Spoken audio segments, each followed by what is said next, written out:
അസ്സലാമു അലൈക്കും. എല്ലാവർക്കും ഹാജറാസ് കിച്ചണിലേക്ക് സ്വാഗതം.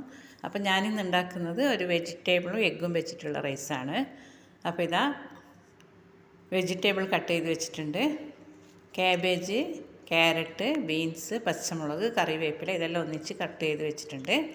ഇനി നമുക്ക് റൈസാണ് വേണ്ടത്. അതിന് ഞാൻ സാധാരണ പുഴുങ്ങലരിച്ചോറെല്ലാം വെക്കുന്ന ഒരു പാത്രത്തിൽ തന്നെ വെള്ളം ഒഴിച്ചിട്ട് ആവശ്യത്തിന് ഉപ്പ് ഇട്ടിട്ട് 1/2 കിലോ ഇന്ത്യ ഗേറ്റിൻ്റെ അരിയാണ് എടുത്ത് വെച്ചിട്ടുള്ളത്. അതാണ് ഞാൻ ഉണ്ടാക്കുന്നത്. അപ്പോൾ വെള്ളത്തോടെ തന്നെ ഉണ്ടാക്കിയിട്ട് നമുക്കൊരു ഹോൾസുള്ള പാത്രത്തിലേക്ക് ഊറ്റിയെടുത്താൽ മതിയാവും. ഞാനിതാ ഈ അരിയാണ് എടുത്തിട്ടുള്ളത്. നിങ്ങൾക്ക് ഇഷ്ടമുള്ള അരി എടുക്കാം. ഇനി സൊസൈറ്റി അരി ആയാലും മോശമൊന്നുമില്ല, അതും എടുക്കാം. നമ്മളെ വീട്ടിൽ ഏത് അരിയാണോ ഉള്ളത് അത് വെച്ചിട്ട് നമുക്ക് ഉണ്ടാക്കാം. അപ്പോൾ ഇതാ 3/4 ഭാഗം വേവിച്ചിട്ടാണ് ഞാൻ എടുത്തിട്ടുള്ളത്. ഒരു പാത്രത്തിലേക്ക് ഊറ്റിയെടുത്തിട്ടുണ്ട്. ഇനി നമുക്ക് വേണ്ടത് മുട്ടയാണ്. 3 മുട്ട എടുത്തിട്ടുണ്ട്. ഒരു ഗ്ലാസ്സിലേക്ക് 3 മുട്ട ഉടച്ചൊഴിച്ചിട്ട് നമുക്ക് ആവശ്യത്തിന് ഉപ്പും ചേർത്തിട്ട് ഒന്ന് അടിച്ചെടുക്കാം. ഒരു വലിയ സവോളയും കൂടി കട്ട് ചെയ്ത് വെച്ചിട്ടുണ്ട്.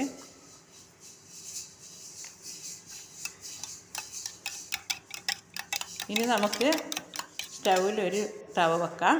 എന്നിട്ട് 3 നമ്മൾ കറിയെല്ലാം ഒഴിക്കുന്ന അങ്ങനത്തെ സ്പൂണാണ് എടുത്തിട്ടുള്ളത്. 2 സ്പൂണ് ഓയിൽ ഒഴിക്കാം.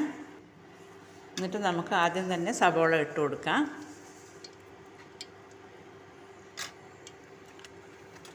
ടോട്ടൽ നമുക്ക് 3 വലിയ സ്പൂൺ ഓയിൽ മതിയാവും. അപ്പോൾ ഇതിൽ ഞാൻ 2 സ്പൂൺ ഒഴിച്ചിട്ടുണ്ട്. അപ്പോൾ സവോളൻ്റെ കൂടെ തന്നെ നമുക്ക് അരിഞ്ഞ് വെച്ചിട്ടുള്ള പച്ചക്കറിയെല്ലാം ഇട്ട് കൊടുക്കാം. ഇതിൻ്റെ കൂടെ നമുക്ക് ആവശ്യത്തിന് ഉപ്പിട്ട് കൊടുക്കാം. ഇനി നമുക്ക് ഒരു 1/2 ടീസ്പൂണ് മഞ്ഞൾപ്പൊടി ഇട്ട് കൊടുക്കാം. എന്നിട്ട് ഒരു 5 മിനിറ്റ് ഹാഫ് ബോയിലായിട്ട് വരട്ടെ. അതിൻ്റെ കൂടെ തന്നെ ഞാനൊരു പാത്രം എടുത്ത് വെച്ചിട്ടുണ്ട്, വലിയ പാത്രം. അതിലേക്ക് റെഡിയാക്കിയിട്ട് ഇടാൻ വേണ്ടിയിട്ടാണ്. നിങ്ങളടുത്ത് വലിയ പാത്രം ഉണ്ടെങ്കിൽ എല്ലാം ഒന്നിൽ തന്നെ നമുക്ക് ഉണ്ടാക്കിയെടുക്കാൻ പറ്റും. അപ്പോൾ ഇതാ ആ പാത്രത്തിലേക്ക് ഇട്ട് കൊടുത്തിട്ടുണ്ട്. ഇനി രണ്ടാമതും അതേ തവയിൽ തന്നെ ഒരു വലിയ സ്പൂണ് ഓയിൽ ഒഴിക്കാം. എന്നിട്ട് നമുക്ക് ഒരു തക്കാളിയും, ചെറിയൊരു തക്കാളിയാണ് എടുത്തിട്ടുള്ളത്. നമുക്ക് ചെറുനാരങ്ങ നീരുണ്ടെങ്കിൽ അത് ഒഴിച്ച് കൊടുത്താലും മതിയാവും പുളിക്ക് വേണ്ടിയിട്ട്. അപ്പോൾ ഇത് ഒരു ചെറിയ തക്കാളിയും ഒരു 50 ഗ്രാം നിലക്കടല എടുത്തിട്ടുണ്ട്. അതും കൂടി നമുക്കൊന്ന് റെഡിയാക്കിയിട്ടെടുക്കാം. നിലക്കടല കുട്ടികൾക്കെല്ലാം നല്ല ഹെൽത്തി ആയിട്ടുള്ള സാധനമാണ്. എല്ലാവർക്കും, വലിയ ആൾക്കും കുട്ടികൾക്കും എല്ലാം കഴിക്കാൻ പറ്റും. അപ്പോൾ ഇതുണ്ടെങ്കിൽ നിങ്ങൾക്ക് ഇതും കൂടി ചേർത്ത് കൊടുക്കാം. ഞാൻ 50 ഗ്രാം നിലക്കടലയാണ് എടുത്തിട്ടുള്ളത്. അപ്പോൾ ഇത് നമുക്ക് റെഡിയാക്കിയിട്ട് എടുക്കുമ്പോൾ നമുക്ക് ഓയിൽ ഇതിൽ ബാക്കിയാവും. അപ്പോൾ ഇനി ഓയിൽ ഒഴിക്കേണ്ട ആവശ്യമില്ല. മുട്ടയും കൂടി ഇതിൽ തന്നെ നമുക്ക് പൊടിയായിട്ട് റെഡിയാക്കി എടുക്കാം. നമ്മൾ എഗ് ബുർജിയെല്ലാം ഉണ്ടാക്കുന്ന മാതിരി അതും കൂടി റെഡിയാക്കിയിട്ട് നമുക്ക് അതേ പാത്രത്തിലേക്ക് ഇട്ട് കൊടുക്കാം. ഇതെല്ലാം കണ്ടുകൊണ്ടിരിക്കുമ്പോൾ ഇഷ്ടപ്പെടുകയാണെങ്കിൽ ലൈക്ക് ചെയ്യാനും ഷെയർ ചെയ്യാനും കമൻറ്റ് ചെയ്യാനും മറക്കരുത്. അപ്പോൾ ഇതാ റെഡി ആയിട്ടുണ്ട്, എഗ്ഗ് റെഡിയായി. ഇനി നമുക്ക് ഇത് ആ പാത്രത്തിലേക്ക് തന്നെ ഇട്ട് കൊടുക്കാം. ഇനി നമുക്ക് റൈസ് ഇടണം. അത് പിന്നെ ഇതിൻ്റെ എരിവിന് വേണ്ടുന്ന മുളകും കൂടി ഇട്ട് കൊടുക്കണം, മുളക് പൊടി. അപ്പോൾ ഇതെല്ലാം കൂടി ഒന്ന് മിക്സ് ചെയ്തിട്ട് നമുക്ക് ആവശ്യത്തിനുള്ള മുളക് പൊടി ഇട്ട് കൊടുക്കാം.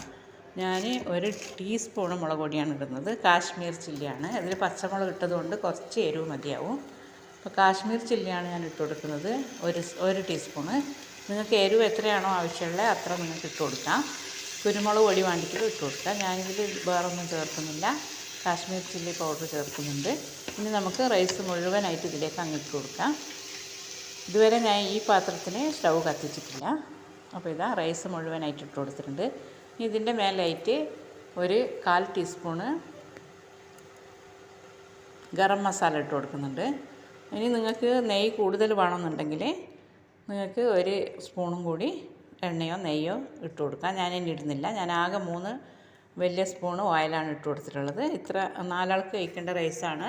അപ്പോൾ മതിയായി, ഇത് അത്രയും മതിയാവും. ഇനി ഞാൻ മല്ലിച്ചപ്പ് ഇട്ട് കൊടുക്കുന്നുണ്ട് മേലെ തന്നെ. ഇനി നന്നായിട്ട് ഒന്നും കൂടി ഇളക്കി മിക്സ് ചെയ്തിട്ട് നമുക്ക് ആ പാത്രം ഒന്ന് അടച്ച് വെക്കാം. ചെറിയ തീയിൽ നമുക്ക് ഒരു 200 400 ഇട്ടിട്ട് നമുക്ക് കരണ്ടടുപ്പിലാണ് കുക്ക് ചെയ്യുന്നത്. ഒരു 400 200 ഇട്ടിട്ട് ഒരു 5 മിനിറ്റ് ദമ്മാക്കിയെടുത്താൽ റൈസ് റെഡിയായി. അപ്പോൾ ഇതെല്ലാം കണ്ടുകൊണ്ടിരിക്കുമ്പോൾ ഇഷ്ടപ്പെടുകയാണെങ്കിൽ ലൈക്ക് ചെയ്യാനും ഷെയർ ചെയ്യാനും മറക്കരുത്. നിങ്ങളെല്ലാം വീട്ടിൽ ട്രൈ ആക്കി നോക്കുക. നമ്മളെ വീട്ടിലുള്ള സാധനം തന്നെ മതി. ഇൻഷാ അള്ളാ അടുത്ത നല്ല വീഡിയോ ആയിട്ട് വരുന്നവരെ എല്ലാവർക്കും അസ്സലാമു അലൈക്കും.